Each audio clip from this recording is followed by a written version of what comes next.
The living room glowed with golden light from the fireplace. Laughter bounced off the walls, glasses clinked, and the smell of roasted turkey filled the air. It was the annual holiday party at our family's mansion. The kind of gathering that was supposed to represent togetherness, warmth, and love. But love was the one thing missing. I noticed it the moment I walked in. My parents, uncles, and aunts were gathered around the fireplace, dressed in their finest clothes, glasses of expensive wine in their hands. They laughed loudly at one another's jokes, the sound almost rehearsed, fake. Their voices blended with the crackling fire, their eyes bright with greed and smugness. And then, my gaze shifted to the corner of the room. There sat Grandpa. He was hunched over in a wooden chair, his shoulders trembling as if the cold from outside had followed him indoors. His thin hands clutched at his sleeves, and his lips pressed together in a tight line. He wore the same old cardigan I had seen him in countless times before. A cardigan too thin for a December night. Nobody paid attention to him. Nobody offered him a blanket. I felt my throat tighten. My chest burned with something I couldn't name. Anger, sadness, guilt, perhaps all three. Look at him. My father chuckled, pointing at Grandpa. He looks like he belongs in a retirement home, not here. My mother smirked, swirling her wine glass. If only he'd stop clinging to life. He's had his time. Now he just lingers. The others laughed, as if mocking their father was a kind of family sport. I wanted to scream. Instead, I clenched my fists until my nails dug into my palms. Grandpa had built this family. Every stone of this house, every brick of wealth, every drop of comfort we enjoyed, it was all thanks to him. Yet now, the same people who owed him everything treated him like a ghost, a burden. I crossed the room quietly and bent down beside him. Grandpa. I whispered, placing a hand on his arm. Are you cold? His eyes lifted slowly to mine. They were wary, clouded with age, yet still holding a softness that made my chest ache. He tried to smile but failed. A little, he said, his voice hoarse. I wrapped my scarf around his shoulders, and for the first time that evening, his trembling eased. The laughter by the fireplace continued, cruel and careless. But in that small corner of the room, away from their warmth and their wealth, I felt something pure. Love, quiet and fragile, but alive.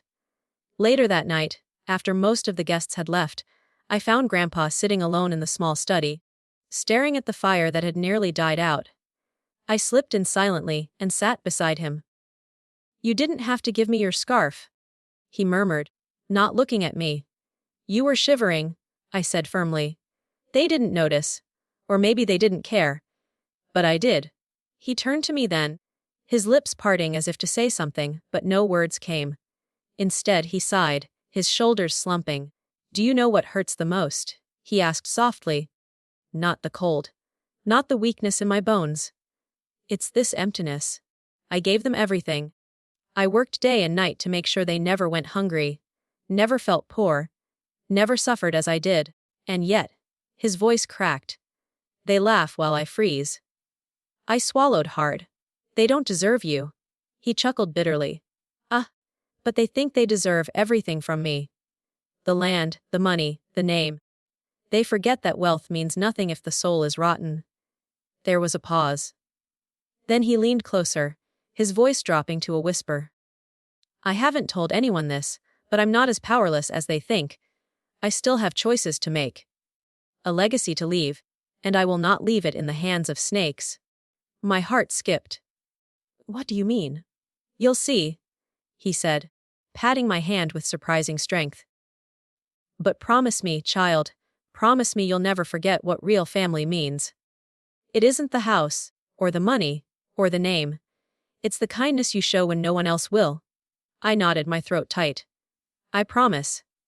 He smiled faintly, and for a brief moment, I saw the man he once was, proud, strong, full of fire. The next evening, while the party continued with even more wine, and even less sincerity, I went upstairs to get some fresh air on the balcony. That's when I heard them.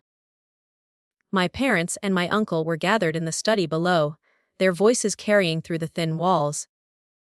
We can't keep him here much longer. my father said sharply. He's becoming an embarrassment. Did you see how he was shivering last night? Pathetic. Oh, my uncle snorted. Agreed. Let's put him in a nursing home after New Year. Out of sight, out of mind. The sooner he's gone, the better. And once he's gone, my mother added, her tone dripping with excitement, the will is ours. Finally. Everything he built, everything he hoarded, we'll have it all, Lauder followed. Cold, greedy laughter. I froze. My blood boiled, my stomach churned. These weren't parents. They were vultures circling a dying lion. I stormed into the room. How could you? I shouted. They turned to me, startled. Don't be dramatic. My mother scoffed. You're too young to understand. This is how life works. He's your father, I cried. He gave you everything, and you treat him like garbage. My father's eyes hardened. Nuff. You'll understand when you're older. Loyalty doesn't pay the bills. I wanted to slap him, to scream until the walls cracked. But before I could say another word, a soft sound came from the doorway. Grandpa stood there. His face was pale, his lips trembling. He had heard everything. Tears glistened in his eyes. Not of weakness, but of betrayal too deep for words. The room fell silent. And in that silence, something shifted. Grandpa's back straightened ever so slightly, his eyes narrowing with a quiet fire. The next morning, the family gathered in the living room at Grandpa's request. Confusion hung in the air. My parents and uncles looked irritated, still half drunk from the night before. Grandpa sat in his chair, frail but dignified. Beside him stood a lawyer, holding a folder. I've made a decision, Grandpa said, his voice steady despite the weight of his years. I have rewritten my will. Gasps echoed. My parents exchanged quick, nervous glances. Grandpa's eyes swept over the room, cold and piercing. I have seen your greed, your cruelty, your betrayal. You laugh while I shiver, you plot while I breathe. You forget that without me you are nothing. And now, I will leave you nothing. The lawyer opened the folder and began reading.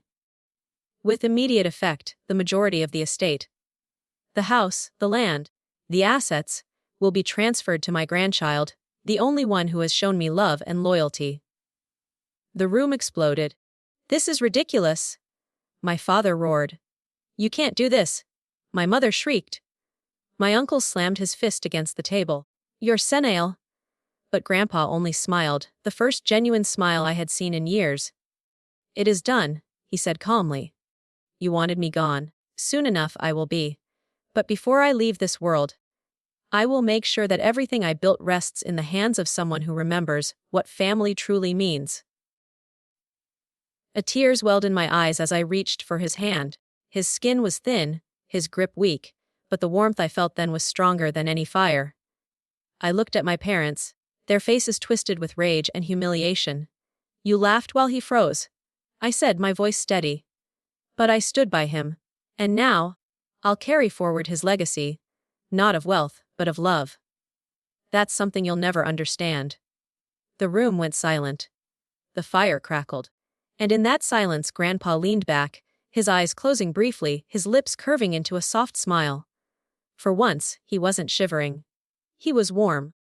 Not from the fireplace, not from blankets, but from the love that had never left his side.